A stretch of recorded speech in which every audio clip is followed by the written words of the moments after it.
স্বাগত news 24 live সারা দেশে আপনাদের সাথে আছি আমি তাবাসসুম আহমেদ। দর্শক, আজ আমরা পুরো অনুষ্ঠান জুড়ে কথা বলবো সমকালীন রাজনীতি নিয়ে। আগামী 21 মার্চ প্রধানমন্ত্রী শেখ হাসিনা চট্টগ্রাম সফর করবেন, বক্তব্য রাখবেন মহাসমাবেশে এবং ভিত্তিপ্রস্তর উদ্বোধন করবেন অনেক উন্নয়ন প্রকল্পের। এই বিষয়ে আরো বিস্তারিত কথা বলতে চট্টগ্রাম থেকে আমাদের সাথে সরাসরি যোগ দিচ্ছেন সহকর্মী নয়ন ভৌরাজয় এবং তার সাথে উপস্থিত থাকবেন চট্টগ্রাম 12 পটিয়া আসনের সংসদ সদস্য শামসুল হক চৌধুরী। চলে যাচ্ছে তাদের কাছে। জয়, আপনাকে শুভ সকাল জানাচ্ছি এবং নিউজ 24 লাইভ সারা দেশে স্বাগত জানাচ্ছি। 21 তারিখে প্রধানমন্ত্রী শেখ হাসিনার চট্টগ্রাম সফরের কথা রয়েছে। চট্টগ্রামবাসী কি প্রস্তুতি নিয়েছে সফরকে ঘিরে এবং কি ধরনের আশা রয়েছে তাদের এই প্রধানমন্ত্রীর সফরকে ঘিরে?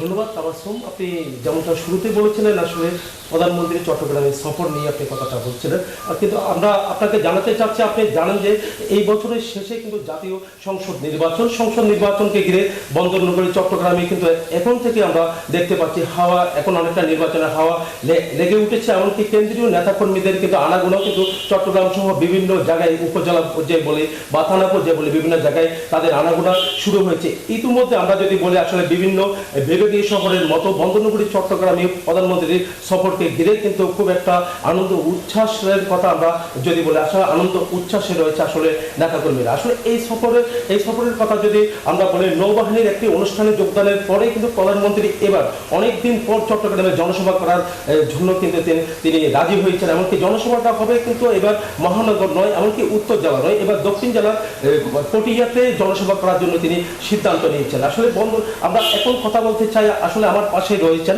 চট্টগ্রাম 12 আসন পটিয়া আসনের সংসদ সদস্য।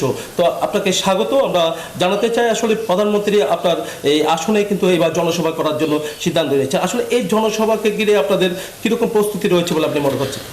আপনাদেরকেও ধন্যবাদ, নিউজ 24কে ধন্যবাদ। আমি বলবো, জাতির পিতার কন্যা শেখ হাসিনা চট্টগ্রাম, শুধু আমরা সবসময় চট্টগ্রামের মহানগরেই সভাগুলো করি। চট্টগ্রাম দক্ষিণে উনি যে উন্নয়নমূলক কাজগুলো করেছে, আজকে যে টানেল হচ্ছে, সে টানেল চট্টগ্রাম দক্ষিণের সাথে সংযুক্ত। আজকে যে ফ্লাইওভারগুলো করেছে চট্টগ্রাম মহানগরীতে, সেগুলো গিয়ে মিলিত হয়েছে চট্টগ্রাম দক্ষিণের সাথে। আজকে চট্টগ্রাম দক্ষিণের সাথেই আপনি দেখবেন রেল লাইনের সংযোগ হচ্ছে কক্সবাজারের সাথে গুন্দুম পর্যন্ত। আজকে দক্ষিণ চট্টগ্রাম যেটা কর্ণফুলী ব্রিজের পর থেকে এটা আপনারা মজ্জার টেক পর্যন্ত যেই 4 লাইনের রাস্তা দেখছেন, এটাকে নিয়ে যাচ্ছেন 2000 পর্যন্ত 6 লাইন করে। তো সুতরাং উনি চট্টগ্রাম দক্ষিণে যে উন্নয়ন দিয়েছে, আমাদের যে 60টি আসন, ওখানে ওই আসনগুলোকে পুনরুদ্ধার করার জন্য এবং আমরা যে উন্নয়নমূলক কাজ করেছি, যেমন আমার এলাকাতে মাননীয় প্রধানমন্ত্রী 1500 কোটি টাকার কাজ করেছে, এখনও 500 কোটি টাকার কাজ চলছে। কৈগ্রাম সেতু 46 কোটি টাকা, তারপরে ইন্দ্রপোল সেতু 75 কোটি টাকা, কালারপোল সেতু 28 কোটি টাকা, আপনি প্রীতিলতা ভবন করেছে, আপনার চন্দ্রকলা সেতু করেছে, অগণিত রাস্তাঘাট, কার্পেটিং, আরসিসি, ঢালাই করে রাস্তা মাইলকে মাইল। আমার এখানে 148টি প্রাইমারি স্কুলের মধ্যে 128টি প্রাইমারি স্কুল ভবন হয়েছে। আমার এখানে 56টি হাই স্কুলের মধ্যে 26টি ভবন হয়েছে, আরও 26টি এই যে এইবার একনেকে পাশ করেছেন, উনি নতুনভাবে ভবন দেবেন। প্রত্যেকটি কলেজ 3.5 কোটি 4 কোটি টাকা ব্যয়ে 4 তলা পর্যন্ত হয়েছে। উনি বিধবা ভাতা, বয়স্ক ভাতা, এগুলো তো আছেন। ওনার উন্নয়নমূলক কাজের 10টি পদক্ষেপ উনি করে যাচ্ছেন। এখন মানুষ উৎফুল্ল, চট্টগ্রাম দক্ষিণের মানুষ উৎফুল্ল হয়েছে। একসময় মহকুমা শহর ছিল পটিয়া, এই পটিয়া বঙ্গবন্ধু ঘোষিত জেলা। এই জেলার একজন গভর্নর দিয়েছিলেন জাকির হোসেন মিয়াকে, কিন্তু স্বৈরাচার সরকারগুলো এসে এটাকে আবার উপজেলায় পরিণত করেছে। আমরা আশা করব চট্টগ্রাম দক্ষিণের সঠিক জায়গা বেছে নিয়েছেন মাননীয় প্রধানমন্ত্রী, জাতির পিতার কন্যা শেখ হাসিনা। আওয়ামী লীগের দুর্গ বাংলাদেশের অন্যান্য জায়গার মতো চট্টগ্রামের পটিয়া, এই পটিয়ায় উনি আসবেন। শুধু পটিয়া থেকে 1.5 লক্ষ লোক সেদিন মাঠে থাকবে, সারা শহর জনসভায় পরিণত হবে এবং আমরা 100টির মতো সাউন্ড সংযোজন করতেছি। মঞ্চ করতেছি, আমরা গাড়ি ঘোড়ার যাতে কোনো সমস্যা না হয় চলাচলে, আমরা আনোয়ারা রোড দিয়ে কক্সবাজার গাড়ি চলাচল করবে, যেটা সড়ক সেতু বিভাগের রাস্তা। মাননীয় মন্ত্রী ওবায়দুল কাদেরের সাথে আমাদের কথা হয়েছে, উনি সড়ক এবং সেতু বিভাগের মন্ত্রী হিসাবে সড়ক যোগাযোগগুলো সেদিকে করে দিচ্ছেন। আমরা তাহলে কি আমরা জানতে চাচ্ছি, তাহলে যেদিন প্রধানমন্ত্রী পটিয়ে যাবে সেদিন কি পটিয়ে সড়ক দিয়ে যানবাহন চলাচল বন্ধ? না, পটিয়া সড়ক না, শুধু পটিয়া শহরটা পর্যন্ত যানবাহন বন্ধ থাকবে। পটিয়া শহরটা 1.5 থেকে 2 মাইল, এই 1.5 থেকে 2 মাইলের পরে আমাদের বাইপাস রয়েছে, বাইপাস দিয়েও গাড়ি চলে যেতে পারবে। এবং আমাদের যেই আরও অনেক বিশাল বিশাল মাঠ রয়েছে সেখানে গাড়ি পার্কিং করতে পারবে। আমার মনে হয় সারা দক্ষিণ চট্টগ্রামের যেই উপজেলাগুলো রয়েছে সেখান থেকে অগণিত লোক আসবে। এবং আমার পটিয়া থেকে 25-30 হাজার নারীরা সেদিন উৎফুল্ল হয়ে বসে আছে। বঙ্গমাতা দুস্থ কল্যাণ কেন্দ্রে যেই প্রতিষ্ঠা করে আমরা এটার মাধ্যমে যে নারীদেরকে স্বাবলম্বী করছি, সেই নারীরা বঙ্গবন্ধু কন্যা শেখ হাসিনাকে দেখার জন্য উৎফুল্ল।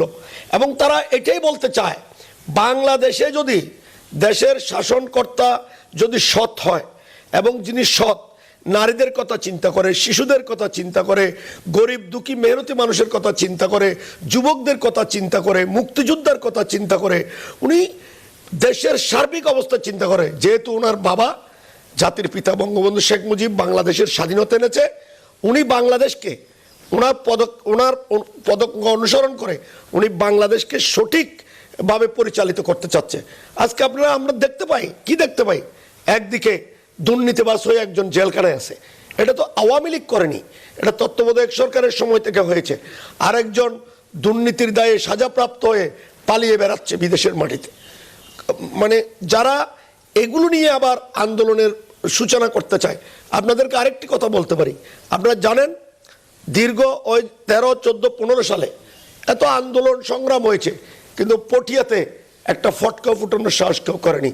এবং পটিয়া আওয়ামী লীগের দুর্গে পরিণত হয়েছে। পটিয়ার যে উন্নয়ন, পটিয়ায় বঙ্গবন্ধু কন্যা শেখ হাসিনা যাকে প্রতিনিধি দিয়েছেন, উনিও এই দীর্ঘ 9 বছরে সততা এবং মানুষের ভালোবাসা নিয়ে উনি কাজ করে যাচ্ছেন।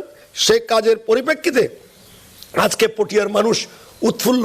তারা মনে করে যুগ যুগ ধরে যতদিন শেখ হাসিনা বাংলাদেশের ক্ষমতায় থাকতে চায়, ক্ষমতায় থাকবে, এভাবে উন্নয়ন করবে, আমাদেরকে দেবে।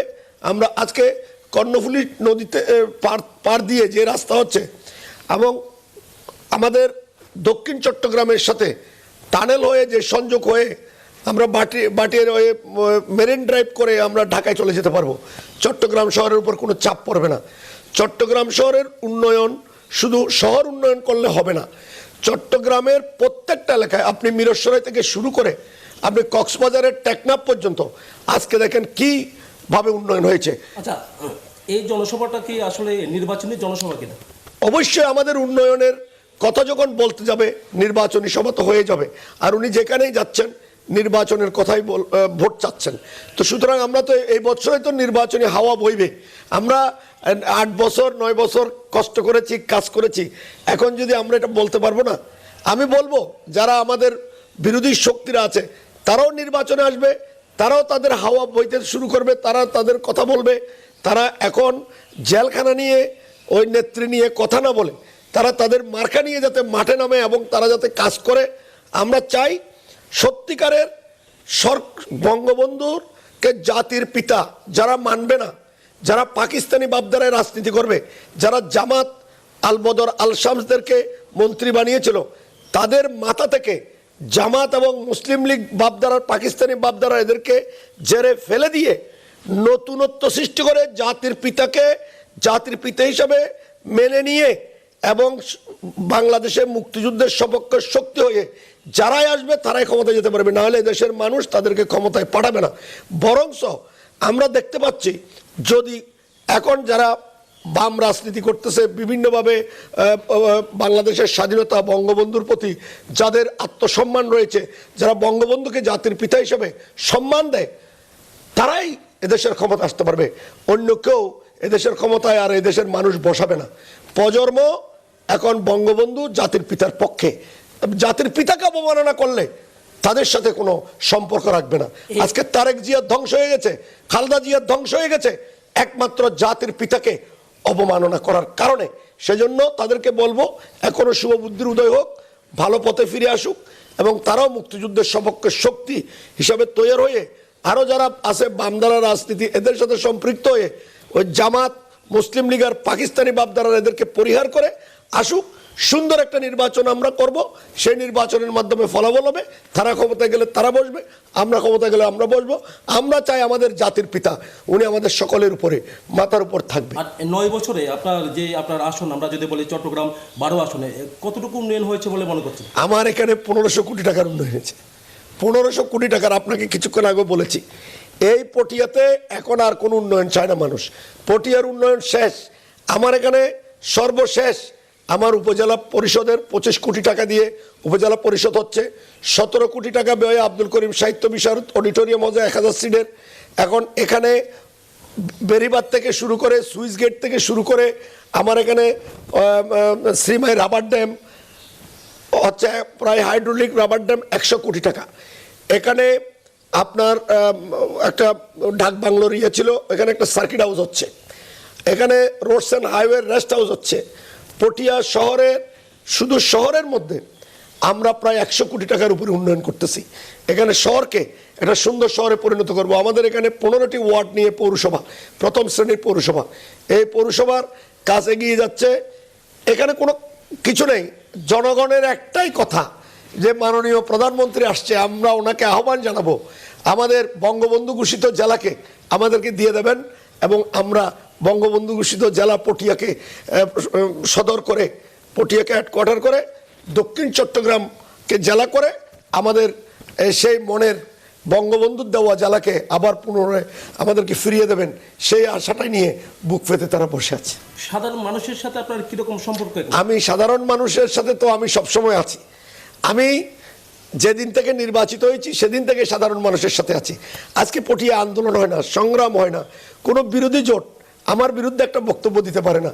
তাহলে নিশ্চয়ই এই যে বঙ্গবন্ধু কন্যা শেখ হাসিনার পথ ধরে আমি চলছি এবং সততা, নিষ্ঠা এগুলোকে সামনে রেখেছি। জনপ্রতিনিধি হতে হলে মানুষের হৃদয়ে স্থান করে নিতে হবে, মানুষের ভালোবাসা আদায় করতে হবে। শুধু উন্নয়ন দিলে হবে না, উন্নয়নের পাশাপাশি যেই সব গরিব মানুষগুলো আছে তাদের খোঁজখবর নিতে হবে, যেসব অসুস্থ মানুষগুলো আছে তাদের খোঁজখবর নিতে হবে। প্রতি সপ্তাহে আমি একবার হসপিটালগুলো ঘুরে ঘুরে দেখি, প্রতি সপ্তাহে গ্রামে গ্রামে ঘুরে ঘুরে দেখি মানুষের কি অবস্থা। আমি যখন রাস্তা দিয়ে যাই মানুষ আমার গাড়ি দাঁড়া করে, আমি নেমে পড়ি, আমি চায়ের দোকানে ঢুকে পড়ি, তাদের সাথে বসে চা খাই, তাদের সাথে বসে মেলামেশা করি। তারা বলে কি আমাদের সেবক দরকার, আমরা সেবক পেয়েছি, আমাদের এমপি দরকার নাই, আমরা মেম্বার থেকে বেশি পাই, আমরা চেয়ারম্যান থেকে আমাদের সংসদ সদস্য বেশি পাই। নিজের কথা নিজে বলা ভালো না, আপনারা যাচাই করে দেখবেন পটিয়ার মাটিতে ইনশাল্লাহ বঙ্গবন্ধু শেখ হাসিনার নৌকা ছাড়া কিছু নেই। তাহলে আপনি কিরকম আশাবাদী এবার? আবার দলীয় কোন্দল নিয়ে আমরা না, আমার এখানে কোনো দলীয় কোন্দল নেই। অনেক কথা বলেছে, আপনারা আমার সম্মেলনে দেখেছেন অনেক বিএনপি বিভিন্ন দল বসেছিল যে এখানে বোধহয় মারামারি হতে পারে, অনেক কিছু হতে পারে। আপনারা দেখেছেন সবাই ঐক্যবদ্ধভাবে আমরা সম্মেলন করেছি, সুন্দর একটা কমিটি উপহার দিয়েছি, কেন্দ্রীয় নেতৃবৃন্দরা উপস্থিত ছিলেন এবং একটা টু শব্দ হয়নি। এবং এটাই প্রমাণ করে দক্ষিণ চট্টগ্রামের হেডকোয়ার্টার পটিয়ার ঢেউ সারা দক্ষিণ চট্টগ্রামে পড়বে এবং আমরা আসনগুলো উদ্ধার করতে পারবো ইনশাল্লাহ। আমরা জানতে চাই, আসলে আমরা নিজেরাও দেখেছি, আসলে যখন আপনি পটিয়াতে যখন যান গাড়ি থেকে, যখন সাধারণ মানুষকে দেখেন তখন আপনি গাড়ি থেকে নেমে আসেন, আমরা দেখেছি। আসলে এই যে এরকম রাজনীতি আরো শুধু রাজনীতিবিদ যারা রয়েছে তাদেরও কি এরকম? না, তারাও করে না, এটা ঠিক না, তারাও করে। কিন্তু আমি আহ্বান জানাবো যে শুধু গাড়ি থেকে নেমে এসে এদেরকে কথা বলা না। যে আমি যখন হেঁটে যাচ্ছি চায়ের দোকানে দেখি পাবলিক বসে আছে, তাদের সাথে কোলাকুলি করলাম। আমার সাথে আমার রাজনৈতিক দলের নেতৃবৃন্দ থাকেই, পিছনে গিয়ে একজন চা বানাচ্ছে, চা তৈরি করতেছে, সেও তো আমাকে ভোট দিয়েছে। আমি যদি তার সাথে কথাটা না বলি তার মনে তো কষ্ট আসবে, আমি ভিতরে গিয়ে তার সাথে দেখা করি। আমি রমজান মাস বিভিন্ন সময়ে শীতের কালে আমি রাস্তায় ঘুরে ঘুরে আমি কাপড় চোপড় কম্বল এগুলো মানুষের হাতে হাতে দেই, নিজে দেই, কারণ আমার জনগণ আমার দিকে তাকিয়ে থাকে। আমি প্রত্যেকটা এলাকায় পাঠাই, মাননীয় প্রধানমন্ত্রী আমাকে আমার এলাকায় পাঠিয়েছে, এগুলো আমি চেয়ারম্যান মেম্বারদেরকে দিয়ে আমি দিয়েছি। কিন্তু আমার বক্তব্যটা হলো আমার যারা দক্ষিণ চট্টগ্রামে যারা আছে সব উপযুক্ত সংসদ সদস্য, তারাও কাজ করছেন এবং এমন কাজ বঙ্গবন্ধু কন্যা শেখ হাসিনা আমাদেরকে দিয়েছেন যে এগুলো তো না করে উপায় নেই। এবং আমরা একদিন বঙ্গবন্ধু কন্যা শেখ হাসিনাকে জিজ্ঞেস করেছিলাম যে পদ্মা সেতু যদি রাজস্ব থেকে হয় তাহলে বাংলাদেশের উন্নয়ন কি থমকে দাঁড়াবে? মাননীয় প্রধানমন্ত্রী বলেছেন পদ্মা সেতুর জন্য যে বাজেট দিয়েছে তার চেয়ে আরো বেশি বাজেট বাড়াবো, এবং সাথে সাথে আপনাদেরকে একথাও বলি, আপনাদেরকে যা বরাদ্দ দিয়েছি এগুলো 3-4 গুণ দেব। এলাকাকে এমনভাবে উন্নয়ন করতে হবে যে উন্নয়নের ধারা প্রবাহিত হয়ে বঙ্গবন্ধুর যে অসমাপ্ত কাজ ছিল, বঙ্গবন্ধুর স্বপ্ন সোনার বাংলা প্রতিষ্ঠা করতে সমস্ত কাজ আমরা শেখ হাসিনার হাত ধরে এগিয়ে যাচ্ছি এবং করে যাচ্ছি ইনশাল্লাহ। অসংখ্য ধন্যবাদ। আসলে তাবাসসুম, আমরা এতক্ষণ ধরে কথা বলেছি চট্টগ্রাম 12 আসনের সংসদ সদস্য শামসুল হক চৌধুরীর সাথে। তিনি বলছিলেন আসলে প্রধানমন্ত্রীর যে সফর, সেই সফরে মানে এমনকি জনসভার কথা তিনি বলেছিলেন, পটিয়াতে যে জনসভা হবে সেই জনসভায় তিনি বলছেন আসলে জনসভা এবার জনসমুদ্রে পরিণত হবে বলছিলেন। আসলে চট্টগ্রাম থেকে লাইভ সারা দেশ এই পর্যন্ত। জয়, আপনাকে অসংখ্য ধন্যবাদ। দর্শক, চট্টগ্রাম থেকে যোগ দিয়েছেন সহকর্মী নয়ন বড়ুয়া জয়, এবং তার সাথে অতিথি হিসেবে ছিলেন আজকে চট্টগ্রাম 12 পটিয়া আসনের সংসদ সদস্য শামসুল হক চৌধুরী। প্রধানমন্ত্রী শেখ হাসিনা আগামী 21 মার্চ চট্টগ্রাম সফরে যাবেন, কি প্রত্যাশা রয়েছে চট্টগ্রামবাসীর সফরকে জানাতে যোগ দিয়েছিলেন তারা আমাদের সাথে। নিউজ 24 লাইভ সাথে নিচ্ছি একটি বিরতি, ফিরে এসে আমরা যাব রাজশাহীতে। রাজশাহী থেকে যোগ দিবেন সহকর্মী কাজী শাহেদ, এবং তার সাথে আজকে অতিথি হিসেবে আছেন রাজশাহী 4 আসনের সংসদ সদস্য ইঞ্জিনিয়ার এনামুল হক। কোথাও যাবেন না, ফিরছি খুব শীঘ্রই।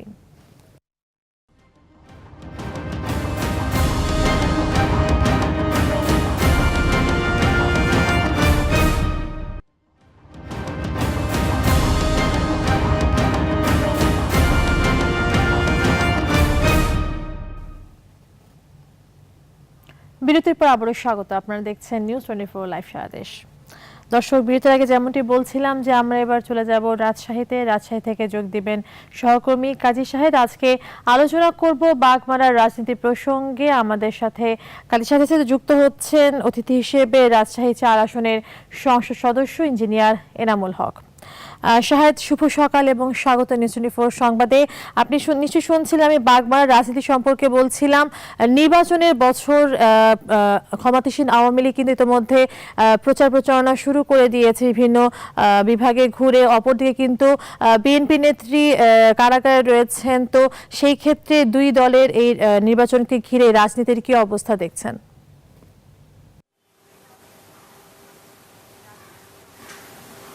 শুভ সকাল তাবাসসুম, আপনি যেমনটি বলছিলেন আমরা আজকে আলোচনা করব বাগমারার রাজনীতি নিয়ে। বাগমারা একসময় কিন্তু জেএমবি আর সর্বহারা অধ্যুষিত এলাকা ছিল। সেই রক্তাক্ত জনপদ এখন অনেকটাই শান্ত। তো সেই অঞ্চলের যিনি সংসদ সদস্য, সেখানে উন্নয়নের কি অবস্থা, এছাড়া আগামীর যে নির্বাচন নিয়ে আপনি প্রশ্নটি করেছিলেন, সেগুলো নিয়ে আমরা আলোচনা করতে চাই। আমাদের সঙ্গে আজ স্টুডিওতে যোগ দিয়েছেন রাজশাহী 4 আসনের সংসদ সদস্য ইঞ্জিনিয়ার এনামুল হক। ইঞ্জিনিয়ার এনামুল হক, আপনাকে স্বাগত জানাই। আপনাকে ধন্যবাদ।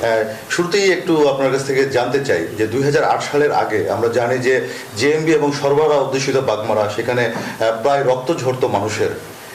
গত প্রায় 9-10 বছরে আমরা সেখানে এই অবস্থাটি আর দেখছি না। কি রহস্য এর পেছনে? ধন্যবাদ শাহেদ, এবং ধন্যবাদ এবং কৃতজ্ঞতা জানাই নিউজ 24-কে যে আজকে তার স্টুডিওতে আমাকে আমন্ত্রণ জানার জন্য। আমি বাগমারাবাসীর পক্ষ থেকে নিউজ 24-এর সকলকে ধন্যবাদ জানাই। যেমনটি আপনি বললেন যে বাগমারা আসলে লোকেশনের দিক দিয়ে রাজশাহী, নওগাঁ, নাটোর এই 3টা জেলার মাঝখানের একটি উপজেলা, একেবারে গ্রামীণ জনপদ। এই জনপদটা অনেক বড় একটি উপজেলা, 16টি ইউনিয়ন, 2টি পৌরসভা নিয়ে। এবং এই জনপদে যেই কথাটি বললেন যে সর্বহারা জেএমবি, এইটা শুরু হয়েছিল বিএনপি জামাত জোট সরকারের সময়। এবং আপনি জানেন যে একটা এলাকা এবং এই জেএমবির যে সৃষ্টি বাগমারা, এবং বাগমারা থেকে এরা কিন্তু সারা বাংলাদেশে সেই সময় সন্ত্রাসের ত্রাসের রাজত্ব কায়েম করেছিল। এবং সেটা কিন্তু সেই সময়ের সরকারের প্রত্যক্ষ মদতে হয়েছিল, এবং রাজনীতিবিদদের নানান দুর্বলতার কারণেই এই সব ঘটে থাকে। এবং রাজশাহী বা এই উত্তরাঞ্চলের যেসব তথাকথিত বিএনপি জামাতের রাজনীতির সঙ্গে সংশ্লিষ্ট যেসব রাজনীতিবিদ, তাদের একটা তাদের স্পেশাল এজেন্ডাই ছিল যে ওই একটা জনপদকে ব্যবহার করে যেখান থেকে সারা বাংলাদেশে এই সন্ত্রাসটা ছড়াই দিয়েছিল এবং এটার মধ্যে একটা তাদের বিজনেস ছিল। এবং আপনি যেটা বলছেন 2008 সালে নির্বাচনের পরে জননেত্রী শেখ হাসিনার নেতৃত্বে সরকার গঠন করার পরে বাগমারার জনগণ আমাকে যখন ভোট দিল, এটা আমার অ্যাজ এ সংসদ সদস্য অনেক বড় একটি চ্যালেঞ্জ ছিল যে বাগমারাকে কীভাবে সন্ত্রাস মুক্ত করা যায়।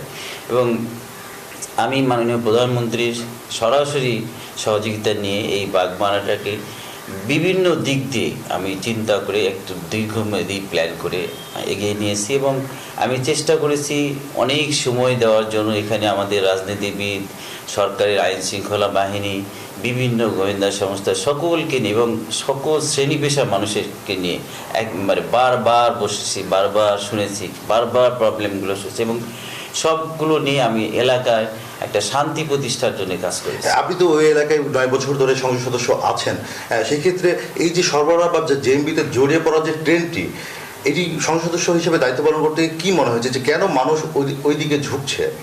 না, এটা মেনলি একটা পলিটিক্যাল তো সাপোর্টে সেই সময় বিএনপি জামাতের সময় হয়েছে, সেটা এখন পাচ্ছে না, নাম্বার 1। নাম্বার 2, যে ওই এলাকা মানুষ সেই সময় রাস্তাঘাট ছিল না, দরিদ্র, বিদ্যুৎ ছিল না, শিক্ষিত ছিল না, এগুলো নানান একটা দীর্ঘমেয়াদী সমস্যা ছিল, যার জন্য মানুষ এবং লোকেশনের দিক দিয়ে যে মজা ছিল যে 3টা জেলার মাঝখানে যে উপজেলা, সেখানে ক্রাইম করে ইজিলি আরেকটা জেলায় চলে যাওয়া যায়, এই লোকেশনের দিক দিয়ে that was the feasible for them. But সেই জায়গাটা আমরা নানানভাবে কাজ করেছি, আমরা রাস্তাঘাটের উন্নয়ন করেছি, আমরা বিদ্যুতের উন্নয়ন করেছি, আমরা শিক্ষা প্রতিষ্ঠানের উন্নয়ন করেছি। এবং আপনি জানেন যে এই বাগমারাতে আমি সংসদ সদস্য হওয়ার পরে আমাদের সরকারের সকল উপরমহলে সকল মন্ত্রীদের নিয়ে আসছি, সেখানে নানান মিটিং মিছিল অনেক রকম শ্রেণী পেশার মানুষের সঙ্গে বসেছি এবং যার ফলে বাগমারা আজকে শান্তির একটি জনপদ এবং উন্নয়ন অলরেডি ইতিমধ্যেই যে উন্নয়নের কথা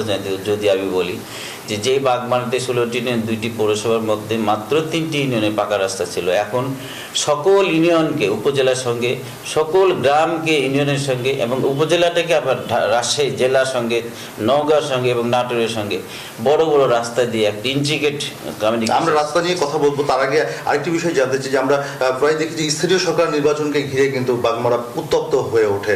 সম্প্রতি কিন্তু আমরা দেখছি যে বিপক্ষ রাজনৈতিক দলের নেতাকর্মীরা যতটা না আপনার বিরুদ্ধে সক্রিয়, ধর্মীয় কিছু নেতাকর্মী বেশিটা সক্রিয়, এর কারণটি কি?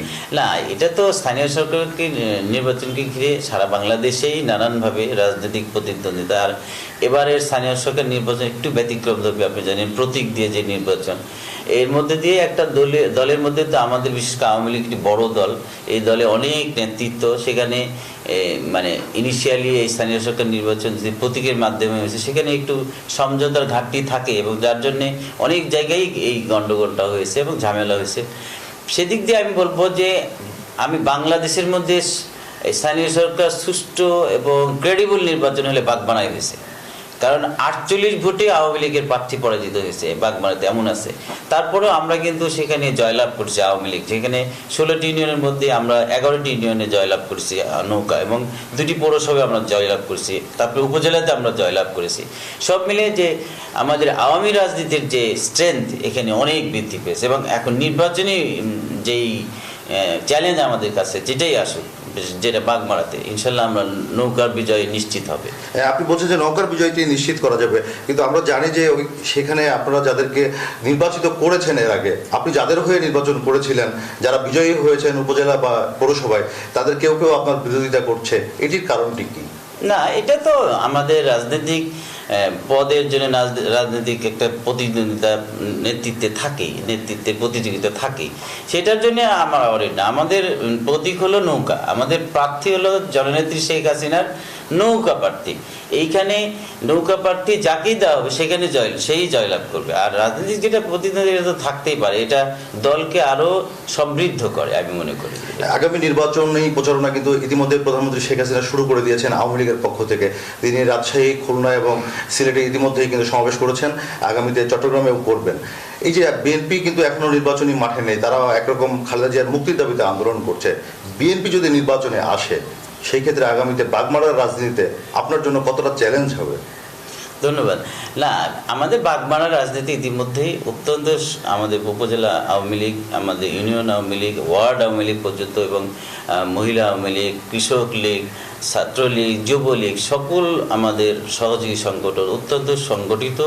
এবং আমরা, আপনি জানেন যে এখানে আমাদের একটি গুরুত্বপূর্ণ জিনিস জননেত্রী শেখ হাসিনার উদ্বোধন করেছেন, যেটা হলো বঙ্গবন্ধু কমপ্লেক্স। সেখানে আওয়ামী লীগের ডিজিটাল অফিস, সেখানে বঙ্গবন্ধু জাদুঘর, এবং এটাকে কেন্দ্র করে আওয়ামী লীগের যে সংগঠন, এটা অত্যন্ত শক্তিশালী। আমরা সকল নির্বাচনে একটা সুন্দর কাঠামোর মধ্যে আমরা নির্বাচন করতে পারি, এবং তার জন্য আমরা প্রস্তুত। যে কোনো সময় নির্বাচন হলে বাগমারা উপজেলায় আওয়ামী লীগকে হারানোর ক্ষমতা কোনো দলই রাখে না। আমরা জানি যে কিছুদিন আগে আপনি সদস্য সংগ্রহ অভিযান করেছেন, সেখানে কিছু বিতর্কিত লোকজন আপনার এই যে সদস্য সংগ্রহের ফর্ম পূরণ করেছেন, এবং এটি নিয়ে কিছু বিতর্ক আছে, এটিকে এড়ানো গেল না কেন? না, এটা সুনির্দিষ্টভাবে আমার কাছে কোনো এরকম অভিযোগ নেই, বাট এটা আমাদের কত সদস্য আপনি জেনে অবাক লাগবে। আমরা প্রায় 85,000 সদস্য সংগ্রহ করেছি বাগমারা উপজেলায়, যেখানে 2,70,000 ভোটার।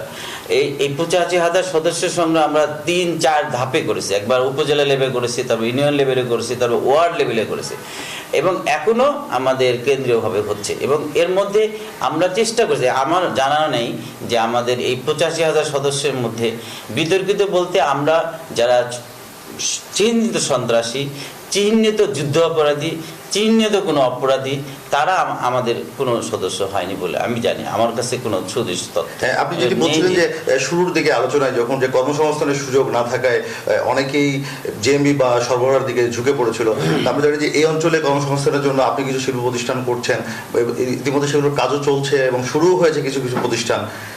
আর কি করার পরিকল্পনা আছে? আপনি জানেন যে রাজশাহী বেল্টের এমপি হিসাবে রাজশাহীতে একটি পাওয়ার প্ল্যান্ট আমার কোম্পানি করেছে, এবং ইতিমধ্যে এই রাজশাহী বিসিকে একটি গার্মেন্টস ইন্ডাস্ট্রি করা হয়েছে। সেখানে এই বছরের মধ্যে 10,000 লোকের কর্মসংস্থান হবে, এবং এই কর্মসংস্থান এবং এই শিক্ষা, এটা আমাদের সামনের দিনগুলি, আগামী ভবিষ্যতের জন্য খুবই ইম্পর্টেন্ট।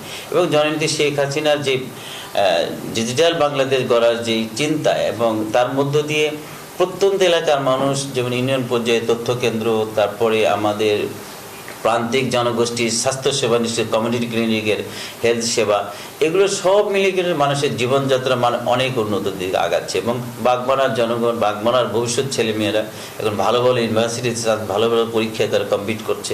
এবং কর্মসংস্থানের জন্য আমি সংসদ সদস্য হিসাবে বাগমারাতে একটি নিউ মার্কেট করছি, এই রাজশাহীতে অনেক প্রতিষ্ঠান হচ্ছে, সেখানে আমরা বাগমারার অনেক লোককে কর্মসংস্থানের সুযোগ করে দিতে পারি। আপনি সংসদ সদস্যের বাইরে বাগমারা উপজেলা আওয়ামী লীগের সভাপতিও, সেই পদের জায়গা থেকে আপনাকে একটা প্রশ্ন করতেই চাই, এবং আমি জানতেও চাই যে আমরা জানি যে সম্প্রতি বাগমারায় যারা পলিটিক্স করছেন আওয়ামী লীগের, তাদের মধ্যে 2-1 পাগল লীগ নামে একটি সংগঠন দাঁড় করিয়েছে, যারা আপনার বিরোধিতা করছেন।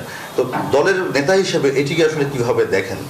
না, বাংলাদেশ আওয়ামী লীগের তো বিশাল দল, একটি ঐতিহ্যবাহী দল। এখানে এই 5-6টা সংগঠন নিয়ে বাংলাদেশ আওয়ামী লীগ গঠিত। এখানে বাংলাদেশ আওয়ামী লীগ, মহিলা আওয়ামী লীগ, কৃষক লীগ, যুবলীগ, ছাত্রলীগ, আমাদের স্বেচ্ছাসেবী শ্রমিক লীগ, এর বাইরে কোনো লীগ নেই। যারা এই ধরনের বলে তারাই পাগল আমি মনে করি। এরকমভাবে বলা উচিত না। আর যদি আমি সুনির্দিষ্ট তথ্য পাই, তাদের বিরুদ্ধে সাংগঠনিক ব্যবস্থা খালি নয়, আমরা আইনগত ব্যবস্থা নিতে পারি, কারণ আমাদের এই ধরনের কোনো সংগঠন নেই।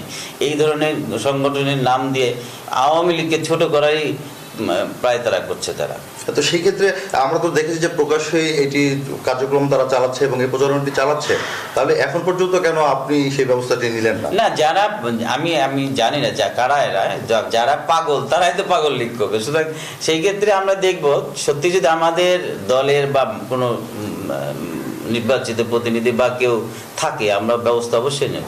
আমরা আরেকটু প্রসঙ্গে ফিরতে চাই, যে এখান থেকে আবারও শুরু করেছিলাম সেখানে আপনি বলছিলেন যে অনেকগুলি শিল্প প্রতিষ্ঠান এই অঞ্চলে করছেন, তো শিল্প বিনিয়োগের ক্ষেত্রে বাধা কোথায় দেখছেন? মানে শিল্পপতিরা কেন এগিয়ে আসছে না? রাইটলি শাহেদ বলছেন যে শিল্প প্রতিষ্ঠান করতে উত্তরাঞ্চলে বাধা হিসাবে আমাদের মেনলি ট্রান্সপোর্টেশন। এখান থেকে আমাদের পোর্ট এখনও চিটাগংকে ব্যবহার করতে হয়। ইতিমধ্যে জানি সম্প্রতি আমাদের যে আমাদের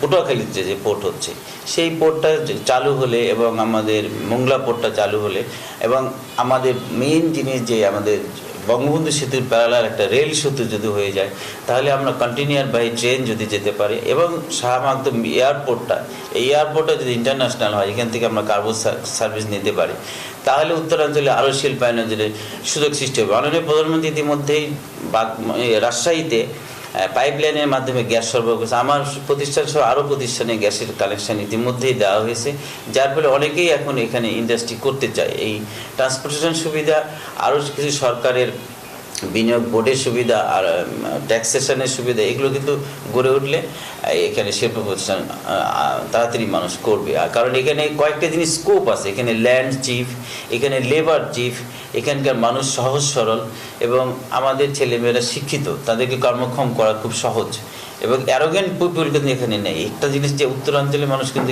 অ্যারোগেন্ট না। আরেকটি বিষয় যেটি সেটা হলো যে আমরা জানি যে এখানে একটি বিশেষ ইপিজেড হওয়ার কথা কৃষিভিত্তিক, সেটির কাজ কতটুকু এগিয়েছে, আপনি সংসদ হিসেবে কি তথ্য আছে আপনার? এটা 100টি যে স্পেশাল ইকোনমিক জোন, তার মধ্যে রাজশাহীতে একটি। আমি ইতিমধ্যে আপনি জানেন গত পার্লামেন্ট সেশনেও আমি বক্তব্যে বলেছি এই স্পেশাল ইকোনমিক জোনটা অতি তাড়াতাড়ি করা দরকার, এবং ইতিমধ্যে আমাদের মাননীয় প্রধানমন্ত্রী এখানে যে আইসিটি পার্ক করেছে, বঙ্গবন্ধু আইসিটি পার্ক, এইটাই কিন্তু অনেক বড় একটা 14,000 লোকের কর্মসংস্থান হবে, কাজ শুরু হয়েছে।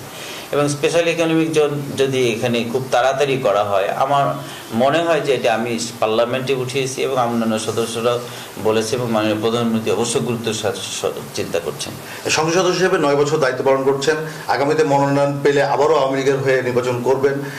সেক্ষেত্রে এই যে 9 বছর দায়িত্ব পালন করলেন, কোন কাজটি আপনাকে এখনো পীড়া দেয়, যেটি আপনি করতে পারেননি, হয়তো এমপি হিসেবে সেটি করতে চেয়েছিলেন?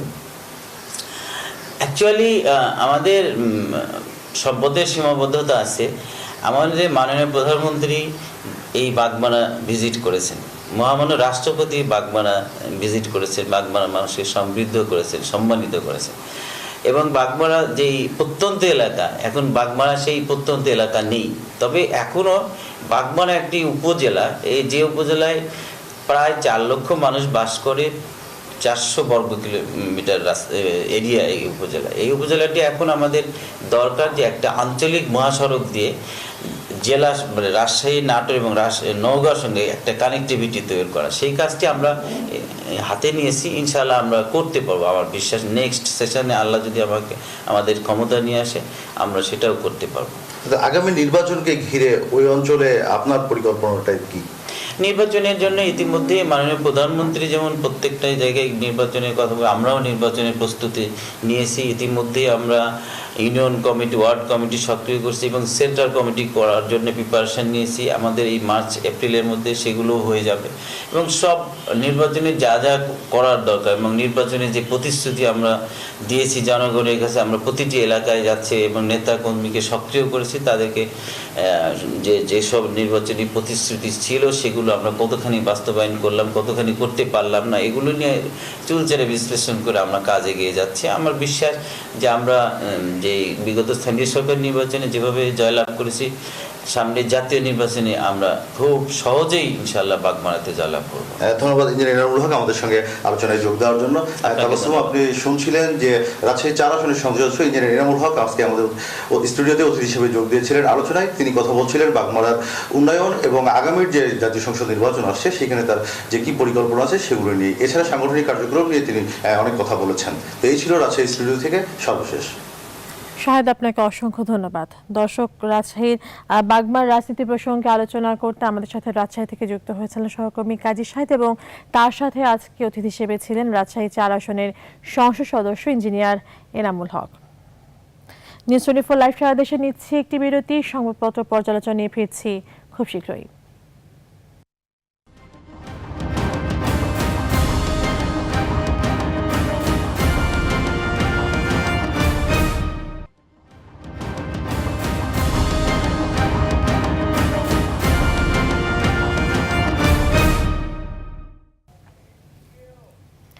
আর একবার স্বাগত জানাচ্ছি নিউজ 24 লাইভ সারা দেশে।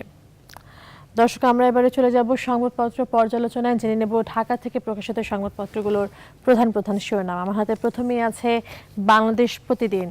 বাংলাদেশ প্রতিদিনের সবচেয়ে প্রাধান্য যে শিরোনামটিকে দিয়েছে সেটি হলো কিভাবে হবে আগামী ভোট, ইসি নিচ্ছে তাদের মতো পূর্ণ প্রস্তুতি, ক্ষমতাসীন দল করবে শেখ হাসিনার নেতৃত্বে নির্বাচনকালীন সরকার। এছাড়া ব্যাংকে নয় টাকা এখন বাড়িতে, হুন্ডির মাধ্যমে পাচারের আশঙ্কায় 1000 টাকার নোট বাতিলের প্রস্তাব। এছাড়া শিরোনাম রয়েছে গতকাল যুব গেমসের উদ্বোধন করেছেন প্রধানমন্ত্রী শেখ হাসিনা, সেটি নিয়ে শিরোনাম হয়েছে খেলাধুলার মধ্য দিয়ে জঙ্গি মাদক নির্মূল করে দেশ এগোবে, যুব গেমসের উদ্বোধনে প্রধানমন্ত্রী। আজ খালেদা জিয়ার জামিন প্রশ্নে জামিনের একটি রায়ের ব্যাপার রয়েছে এবং সেটি হাইকোর্ট থেকে নথি আসবে, সেটি যদি কোনো কারণে না আসে সেক্ষেত্রে কিন্তু এই জামিনটি পিছাতে পারে এর দিনটি, সেটি নিয়ে শিরোনাম রয়েছে। সেটি হলো নথি এলে খালেদা জিয়ার জামিন প্রশ্নে আদেশ আজ। এছাড়া রয়েছে হলমার্কের জমি কোথায় জানতে চায় সোনালী ব্যাংক। দর্শক, কালের কণ্ঠ রয়েছে এরপর আমার হাতে। কালের কণ্ঠ শিরোনাম করেছে বেশ অনেকদিন ধরেই কিন্তু প্রশ্নপত্র ফাঁস নিয়ে ব্যাপক আলোচনা হচ্ছে, তো সেই ক্ষেত্রে শিক্ষা প্রশাসন কিন্তু চাচ্ছে যে পরীক্ষার যে পদ্ধতি সেটি একটু ভিন্নভাবে যদি করা যায় তাহলে হয়তো এই প্রশ্ন ফাঁসের ব্যাপারটি থেকে কিছুটা হলেও রেহাই পাওয়া যাবে। তো সেই ভিন্ন পদ্ধতিতে কিন্তু এমসিকিউ থাকা না থাকা নিয়ে একটি শঙ্কা প্রকাশ করা হয়েছে। সেটি শিরোনাম রয়েছে 70 লাখ পরীক্ষার্থী 4 কোটি শিক্ষার্থী উৎকণ্ঠায়, এমসিকিউ থাকা না থাকা, শিক্ষাবর্ষের 2.5 মাসও গাইডলাইন পাননি শিক্ষকরা, সময় দিয়ে এমসিকিউ তুলে দেওয়ার দাবি অভিভাবকদের। এছাড়া শিরোনাম রয়েছে পারিবারিক লীগে ফুলে ফেঁপে শম্ভু, কেন্দ্রে দলীয় নেতাদের অভিযোগনামা। পলাশবাড়িতে সড়ক দুর্ঘটনায় 11 জন নিহত হয়েছে। এছাড়া শিরোনাম রয়েছে ভয়ে নাপিত ডেকে শেখ কামালের মারকামারা গোপ কামানো হলো। দর্শক, প্রথম আলো রয়েছে এরপর আমার হাতে। প্রথম আলো শিরোনাম করেছে অভিযোগ ছিল গাড়ি চুরির, এখন বড় শিল্পপতি, একক ঋণে বৃহত্তম কেলেঙ্কারি।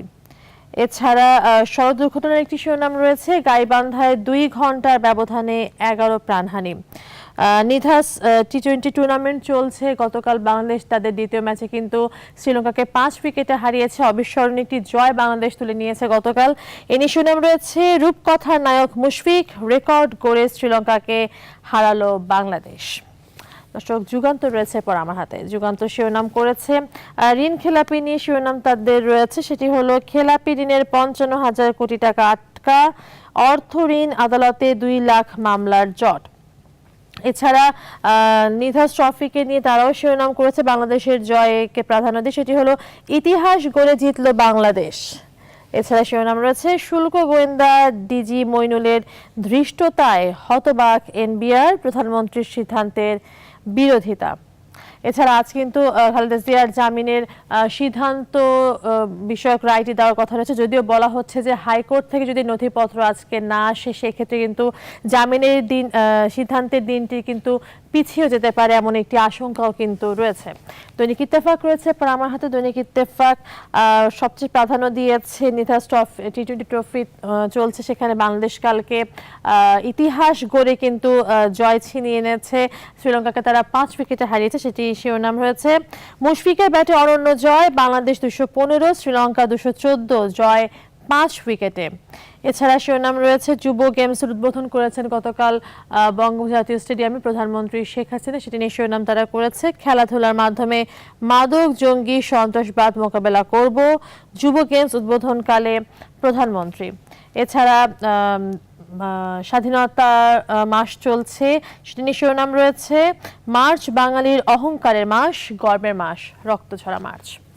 দৈনিক জনকণ্ঠ রয়েছে এরপর আমার হাতে। তারা নিধাস ট্রফিকে সবচেয়ে প্রাধান্য দিয়ে শিরোনাম করেছে, কারণ আসলে বাংলাদেশ যে পরিমাণ অবিস্মরণীয় জয় কালকে তুলেছে, রেকর্ড জয়, সেটির জন্য আসলে এটিকে প্রাধান্য দেওয়াটাই খুব স্বাভাবিক একটি ব্যাপার। শিরোনামটি হলো ইতিহাস গড়া জয়, শ্রীলঙ্কার বিরুদ্ধে সর্বোচ্চ রান তাড়া করে ঘুরে দাঁড়ালো বাংলাদেশ, প্রধানমন্ত্রী কিন্তু সেই ক্ষেত্রে তাদেরকে অভিনন্দনও জানিয়েছেন। এছাড়া যুব গেমসের উদ্বোধন হয়েছে গতকাল, প্রধানমন্ত্রী শেখ হাসিনা সে উদ্বোধন করেছেন, সেটি নিয়ে শিরোনাম রয়েছে খেলার মাধ্যমে জঙ্গিবাদ সন্ত্রাসবাদ মোকাবেলা করব বলেছেন প্রধানমন্ত্রী। এছাড়া রয়েছে রাষ্ট্রপতি আইএসএ সম্মেলনে বক্তব্য রাখবেন আজ। দর্শক, সবশেষ আমার হাতে রয়েছে সমকাল। সমকালও শিরোনাম করেছে একই রকম টাইগারদের অবিশ্বাস্য জয়, মুশফিকের ব্যাটে ইতিহাস। এছাড়া শিরোনাম রয়েছে স্বাস্থ্যে প্রকল্প জট, কাজে অগ্রগতি নেই, 16টির অবস্থা নাজুক। গতকাল যুব গেমসের উদ্বোধন হয়েছে, সেটি নিয়ে শিরোনাম রয়েছে। খেলাধুলার মাধ্যমে জঙ্গি সন্ত্রাসবাদ মোকাবেলা করব। এছাড়া ঢাকা সফরে কিন্তু আসছেন ভারতের প্রধানমন্ত্রী নরেন্দ্র মোদী, সেটি নিয়ে শিরোনাম রয়েছে। ঢাকা সফরে আসছেন মোদী। তো দর্শক, এই ছিল মোটামুটি ঢাকা থেকে প্রকাশিত সংবাদপত্রগুলোর প্রধান শিরোনাম। আমরা যতটুকু দেখলাম যে প্রত্যেকটি সংবাদপত্রেই কিন্তু যে ব্যাপারগুলোর প্রাধান্য পেয়েছে সেটা হলো নির্বাচনের বছর, প্রতিটি দল তার নিজ অবস্থান থেকে নির্বাচনে কি প্রস্তুতি নিচ্ছে। এছাড়া নিধাস ট্রফির একটি শিরোনামকে প্রাধান্য দিয়েছে। এছাড়া গতকাল যুব গেমসের উদ্বোধন হয়েছে, সেটিকে প্রাধান্য দিয়ে শিরোনাম করা হয়েছে। নিউজ 24 লাইভ সারাদেশ আজ এই পর্যন্ত। আগামীকাল দেখা হবে ঠিক একই সময়। সেই পর্যন্ত ভালো থাকুন এবং নিউজ 24 এর সাথেই থাকুন।